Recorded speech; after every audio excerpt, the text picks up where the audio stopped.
इस वीडियो में हम रेजिस्टेंस की कलर कोडिंग देखेंगे कि हम किस तरह से रेजिस्टर की वैल्यू चेक कर सकते हैं इन केस हमारे पास मल्टीमीटर या ओम मीटर नहीं है।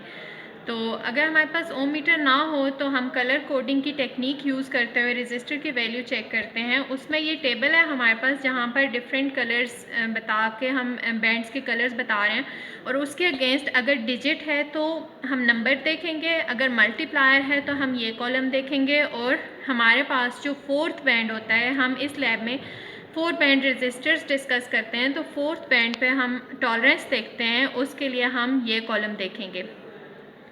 सबसे पहले मैं 4 बैंड्स को डिफ़ाइन कर देती हूँ। फर्स्ट बैंड हमारे पास अगर 4 बैंड रेजिस्टर है तो डिजिट को रिप्रेजेंट करेगा। सेकंड बैंड हमारे पास सेकंड डिजिट को रिप्रेजेंट करेगा।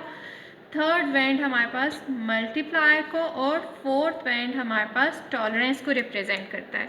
टॉलरेंस में मैंने आपको लैब में भी एक्सप्लेन किया था कि जस्ट गोल्ड, सिल्वर या कलरलेस हो सकता है। तो हमें इससे ये भी पता चलता है कि हम अगर अपने रजिस्टर को देख रहे हैं तो हमने स्टार्ट कहाँ से लेना है। दो चीज़ें होती हैं, या तो यह है कि आपके पास जो रजिस्टर होता है उस पर फर्स्ट, सेकेंड, थर्ड बैंड और फिर फोर्थ बैंड में एक स्पेस होती है।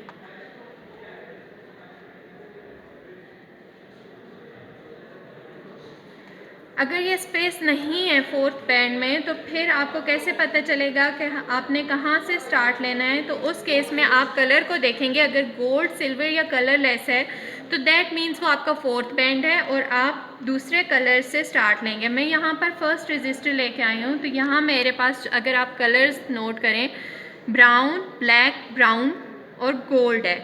तो मैं ब्राउन, ब्लैक, ब्राउन और गोल्ड की बात करूं, ब्राउन के केस में मेरे पास डिजिट 1 अगर मैं देखूं तो 1 है।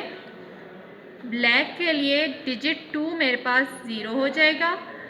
देन ब्राउन है, लेकिन अब ब्राउन मल्टीप्लायर है, थर्ड बैंड है, तो मल्टीप्लायर के कॉलम में मैं देखूंगी ब्राउन के लिए 10 रेज़ टू पावर 1 होता है।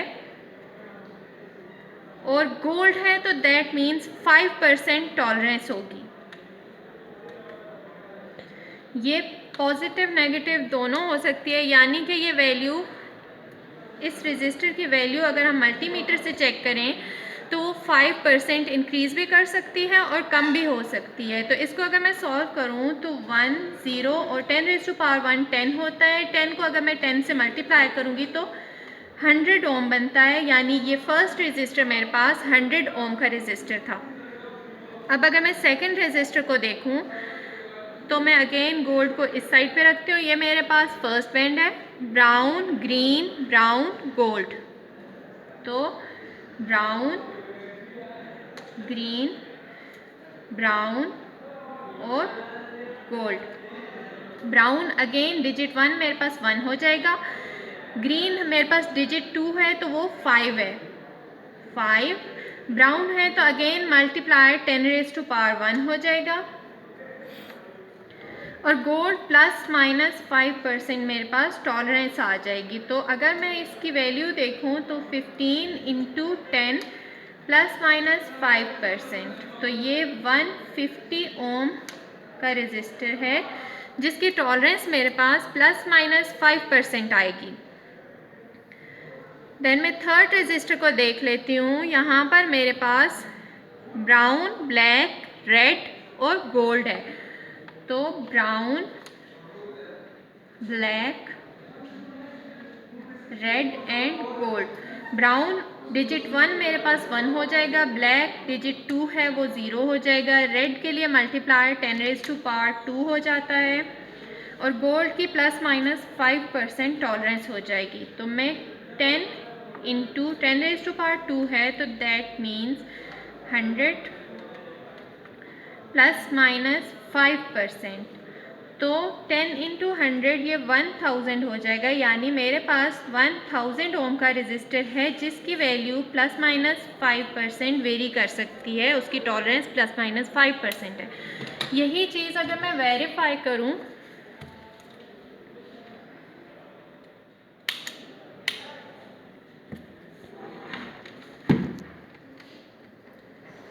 ये 1000 यानी 1K का रजिस्टर था,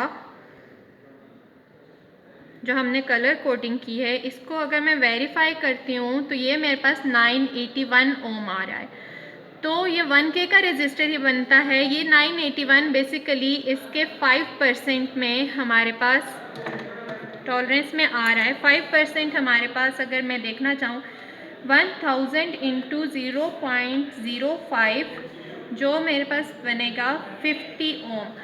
तो 1050 ओम टू 950 ओम तक इस रेजिस्टर की वैल्यू मेजरमेंट्स में वेरी कर सकती है। तो मेरे पास 980 ओम आया था जो इस रेंज में ही है। तो ये हमने वेरीफाई भी कर लिया है कि इसकी टॉलरेंस के लिहाज से हमारे पास वैल्यू वेरी कर रही है। यही चीज़ मैंने आप लोगों को लैब में भी करवाई है और हमने अच्छे से डिस्कस की थी। अगेन मैंने रिपीट किया है कि अगर आप लोगों को मिड्स में कोई इशू हो तो आप इससे दोबारा से देख लें। Thank you.